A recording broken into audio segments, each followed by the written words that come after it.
各位弟兄姊妹，今日咧嚟到第173條嚇，問嘅就係咧教會點樣具有福傳使命嘅特性咧嚇？嗱，咁我就改咗佢一個字嘅，即係咧就唔叫傳教啊，呢個以前嘅翻譯啊，我覺得咧用福傳咧更加好嚇，因為福傳咧就係傳播耶穌基督嘅福音啊嘛，傳教咧就好似淨係傳一啲制度啊、一啲嘅做法啊，係咪一個宗教啊？唔係淨係咁嘅嚇。咁應該係福傳嘅，因為耶穌基督傳揚佢嘅喜訊。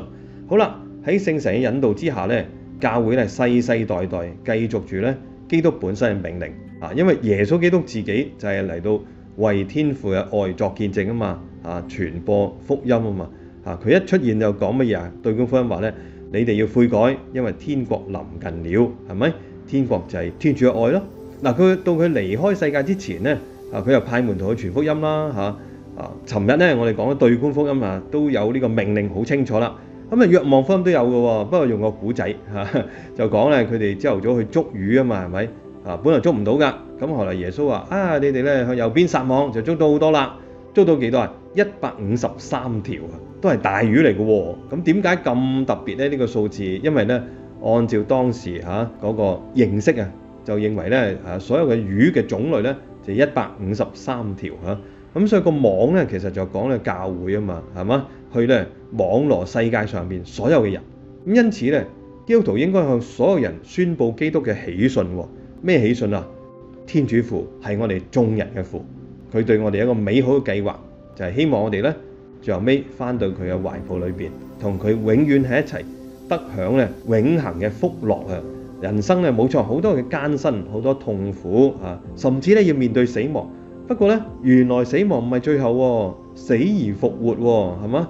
痛苦可以轉化喎，只要我哋咧做耶穌嘅門徒，緊跟住佢，遵循佢所走嘅路，即使係嘛，好似喺歷史上面好多呢啲殉道嘅人甚至咧準備犧牲殉道都在所不辭。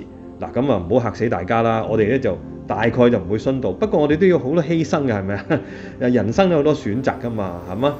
我要選擇耶穌基督咧，咁其他嘢我就要放棄噶啦我要睇多啲聖經咧，咁就唔可以成日碌我手機啦，係咪啊？呢啲就係我哋由自己做起呢個福傳。當然，如果教會團體裏邊咧，有時都會發起一啲福傳嘅活動譬如派傳單啦，邀請相識嘅人咧嚟參加佈道會啦呢啲都係緊要嘅。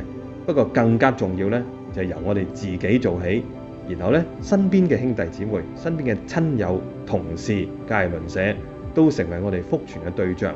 要記得教會嘅存在咧唔係為自己嘅，係為世界嘅好，咁我哋今日嘅聖經金句咧，俾大家一句啦，就係路加福音嘅24章48節，好容易記係咪？24章48節講咩咧？耶穌話：你們就是這些事的見證人。咁好好啊，係咪講福傳啦？你們就是這些事的見證人。路加福音24章48節。